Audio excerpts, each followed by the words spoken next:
এভাবে একদিন ইসলাম কায়েম হয়ে যাবে এই চিন্তা করতেছেন কিছু বড় বড় আলেমে ওলামায়ে কেরাম। কেউ কেউ মনে করতেছেন সারা পৃথিবীর মানুষের মধ্যে যখন ঈমানের বুঝ পয়দা হয়ে যাবে তখন এমনি এমনি ইসলাম কায়েম হয়ে যাবে, আর কিচ্ছু করা লাগবে না। কেউ কেউ মনে করতেছেন যে আমি পীর সাহেব, বিরাট বড় পীর সাহেব, লক্ষ লক্ষ মুরিদ আমার, প্রতি বছর আমার মুরিদের সংখ্যা বাড়তেছে, এভাবে একদিন ইসলাম কায়েম হয়ে যাবে। কেউ কেউ মনে করতেছেন জিহাদকে ফাটায় ফেলাবো, দুনিয়ার সব শক্তিটা আমাদের হাতে, আমরা জিহাদকে দুনিয়াটারে উল্টায় ফেলাবো, এভাবে একদিন ইসলাম কায়েম হয়ে যাবে। আমি এই চার দলের কারোর সাথে একমত নই।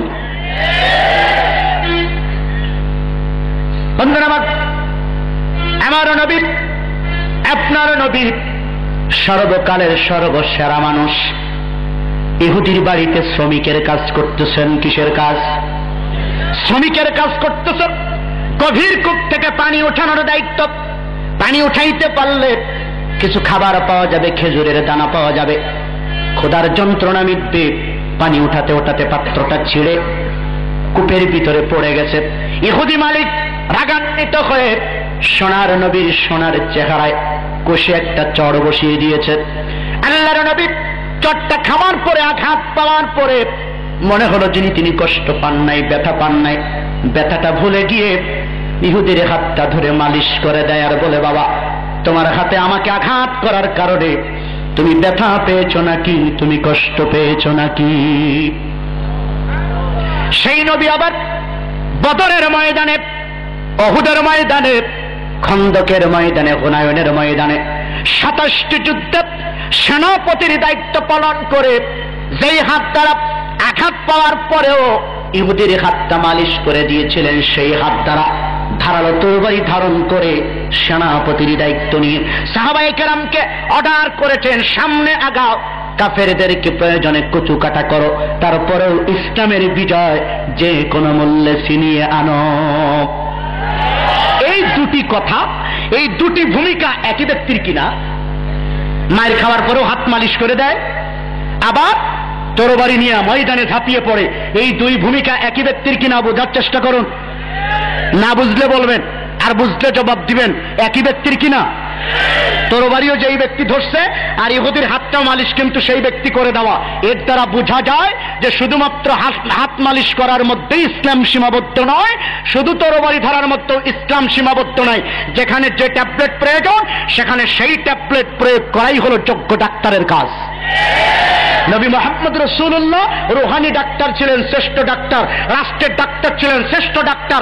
সামাজিক ডাক্তার ছিলেন, শ্রেষ্ঠ ডাক্তার। সেই রুহানি ডাক্তার বুঝতে পেরেছিলেন ইহুদিকে এখানে চড়ের বিনিময়ে চড় মারার দরকার নেই, ওর হাতটা মালিশ করলেই এনাফ, যথেষ্ট, আর লাগবে না।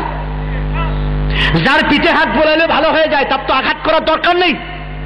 তারপরেও কিছু মানুষ থাকবে পিঠে হাত বোলালে হবে না, পায়ে হাত বোলালেও হবে না, এরকম হাজার হাজার তাফসীর মাহফিল শোনার পরেও কিছু ঘাড় কাত, তারপরেও ইসলামের বিরোধিতা করবে। ওইটার ঘাড় সোজা হতে চায় না, ওই ঘাড় বাঁকা যেটা এত কিছু বলার পরেও সোজা হয় না, ওইটার ঘাড়টা সোজা করার জন্য কিছু অ্যান্টিবায়োটিক লাগে, হায়ার অ্যান্টিবায়োটিক, বুঝুন তো?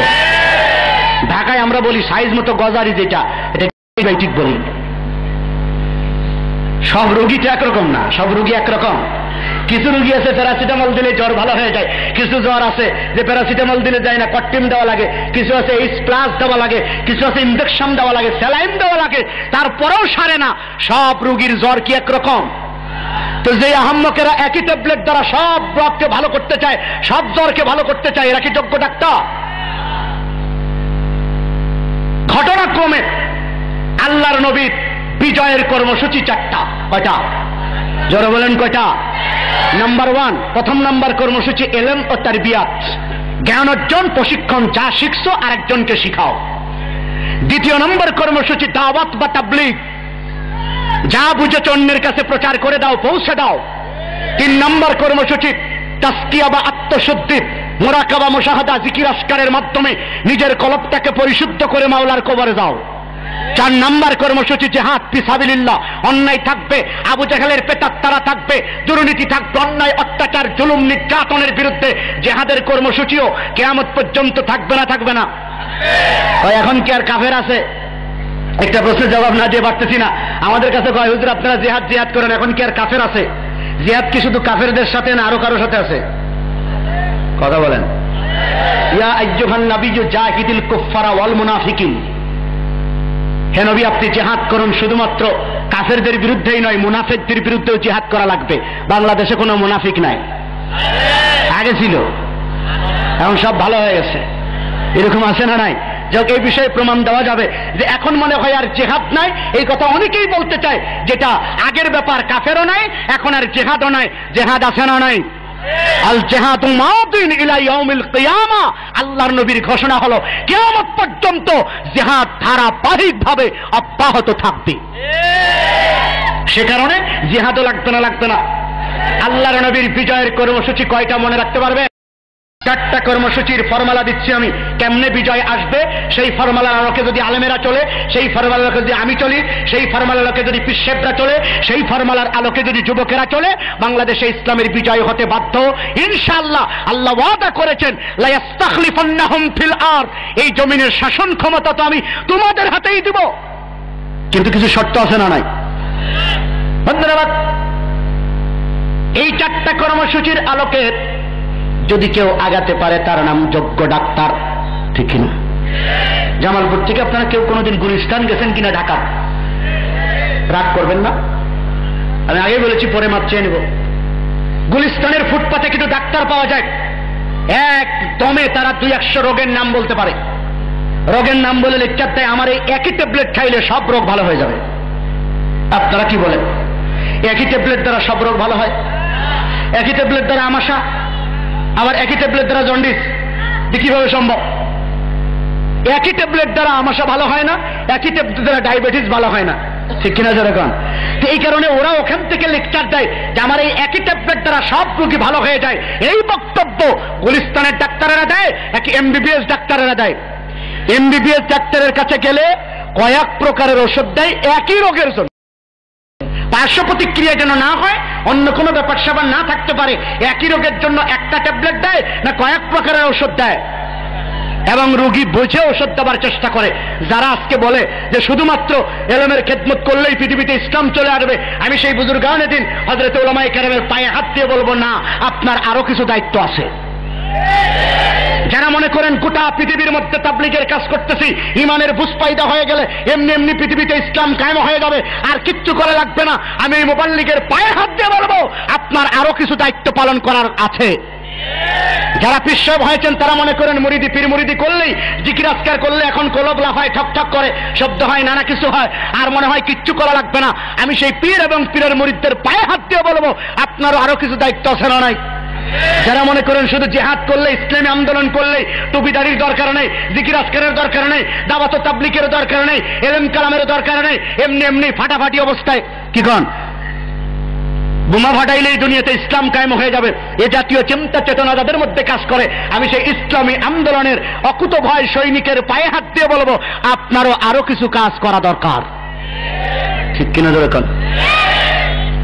যদি কেউ একটা নিয়ে পড়ে থাকে, যদি কেউ বলে শুধু একটা দিয়েই দুনিয়া জয় হয়ে যাবে, আমার সেই বক্তব্যটা গুলিস্তানের ডাক্তারের মতো মনে হয়। যদি গুলিস্তানের ডাক্তারের হাতে পড়ে, তাহলে ওই একই ট্যাবলেট দ্বারা সব রোগ যারা ভালো করতে চায়, এই গুলিস্তানের ডাক্তারের হাতে পড়লে আপনার রোগ তো ভালো হবেই না, পেট নষ্ট হওয়ার আশঙ্কা আছে, টাকাটা পাও। কথা বুঝে আসছে? আমরা কি গুলিস্তানের ডাক্তারের কাছে যাবো না এমবিবিএস ডাক্তারের কাছে যাবো? তবে আলহামদুলিল্লাহ, হতাশ করার জন্য কথা বলি নাই, আলহামদুলিল্লাহ বাংলাদেশে এমনও ডাক্তার, এমনও পীর, এমনও আলেম আছে না নাই যারা চতুর্মুখী কর্মসূচি পালন করে, যাদের মধ্যে এলেমের কর্মসূচি আছে, যাদের মধ্যে দাওয়াতের কর্মসূচি আছে, যাদের মধ্যে তাজকিয়া জিকির আজকারের কর্মসূচি আছে, যাদের মধ্যে জিহাদের কর্মসূচিও আছে। এরকম চতুর্মুখী কর্মসূচি ওয়ালা কোন আলেম, কোন পীর, কোন নেতা বাংলাদেশে 2-4 জন আছে না নাই? যদি ওইরকম কোন আলেম পেয়ে যান, ওইরকম কোন নেতা পেয়ে যান, ওইরকম কোন পীর পেয়ে যান, তার পিছনে আপনারা আনুগত্য করার চেষ্টা করুন, দেখবেন সমাজ সুস্থ হবে, জাতি সুস্থ হবে, রাষ্ট্র সুস্থ হবে, গোটা পৃথিবী সুস্থ হবে। ওই রকম নেতৃত্বের পিছনে যদি আমরা কাতার বাঁধতে পারি, ইসলামের বিজয় আজ হোক আর কাল হোক, টুডে টুমরো ইসলামের বিজয় আসতে বাধ্য। কিন্তু নেতা তলাশ করতে হবে। বলবেন হুজুর আমরা তো বুঝি না অত, কোন পীর ভালো, কোন নেতা ভালো, কোন আলেম ভালো, আমরা মূর্খ মানুষ। কে বলেছে আপনারা মূর্খ? ধান কোনটা বললে ফলন বেশি হয় এটা বুঝেন, আর ইসলাম কোনটা ভালো এটা বুঝেন না, এটা ঠিক না। আমরা নেকা সাজি। আর একটা কথা বলবো, আপনাদের এদিকে কি বলে 7 টাকার একটা লাউ, লাউয়ের দাম কত হইতে পারে? এরকমই তো 10-12 টাকা। ধরে নেন 20 টাকার একটা লাউ কিনতে গিয়ে লাউয়ের পিছন দিকটা চিমটায়া ক্ষত বিক্ষত করি, এটা কচি কিনা করে কিনা? 7 টাকার একটা লাউ কিনতে গিয়ে এত জাস্টিফাই, এত যাচাই বাছাই আপনি করতে পারেন, আর যেখানে আপনার জান্নাত জাহান্নামের প্রশ্ন, যেখানে আপনার জীবন মরণের প্রশ্ন, যেখানে অনন্তকাল সুখ আর শান্তির প্রশ্ন, সেই পীরকে ধরার ব্যাপারে, সে আলেমকে ধরার ব্যাপারে, ইমাম নিয়োগের ব্যাপারে আপনার কোনো ভূমিকা ওইরকম জাস্টিফাই চিন্তা ভাবনা থাকার দরকার আছে না নাই? আমার বিশ্বাস একটু চিন্তা করলেই পথ খুঁজে পেয়ে যাবেন। আমি তো ফর্মুলা দিয়ে যাচ্ছি, এই 4 ফর্মুলার এই 4টা কর্মসূচি যাদের মধ্যে আছে তারা যোগ্য ডাক্তার, তারা নিজেকে সুস্থ করতে পারে, কর্মীদেরকে সুস্থ করতে পারে, জাতিকেও তারা সুস্থ করতে পারে। এরকম চতুর্মুখী কর্মসূচি যাদের মধ্যে আছে, আমরা তাদের সাথে এই লাইন বাঁধবো, রাজি আছি না নাই? যদি পারি ইসলামের বিজয় আসবে, যখন ইনশাআল্লাহ। ইসলামের বিজয় চাই কারা কারা? আল্লাহু আকবার। আল্লাহ তুমি কবুল করে নাও, মঞ্জুর করে নাও, জোরে বলেন আমিন। 2টি প্রেসক্রিপশন আমি দিব কর্মীদের উদ্দেশ্যে যারা হাত উঁচু করলেন, বিজয়ের বাসনা যাদের মধ্যে আছে। কিন্তু এই কথা বলতে গেলে অনেকে আমাদেরকে নানা ভাষায় ট্রিট করে, নানা ভাষায় আমাদেরকে হিসাব কিতাব করতে চায়। আমরা একটু জোরে কথা বললেই আমাদেরকে উগ্রবাদ বলা হয়, আমাদেরকে জঙ্গিবাদ বলা হয়, আমাদেরকে ফতোয়াবাজ বলা হয়। আল্লাহ আমাদেরকে হেফাজত করেছেন, চিৎকার করে কোন আলহামদুলিল্লাহ। জামালপুরে আছে কিনা আমি জানি না, আমি প্রমাণ দেওয়ার চেষ্টা করছি। দৈনিক তো আর জামালপুর আসা হবে না, জাতীয় আন্তর্জাতিক গুরুত্বপূর্ণ কিছু প্রশ্নের মুখোমুখি আমাদের কর্মীদেরকে ফেলা হয়, আমাদের টুপিওয়ালা দাড়িওয়ালাদেরকে ফেলা হয়, আমাদেরকে জঙ্গিবাদ বলে গালি দেওয়া হয়েছে। 37টা বছর এই গালি আমরা শুনেছি।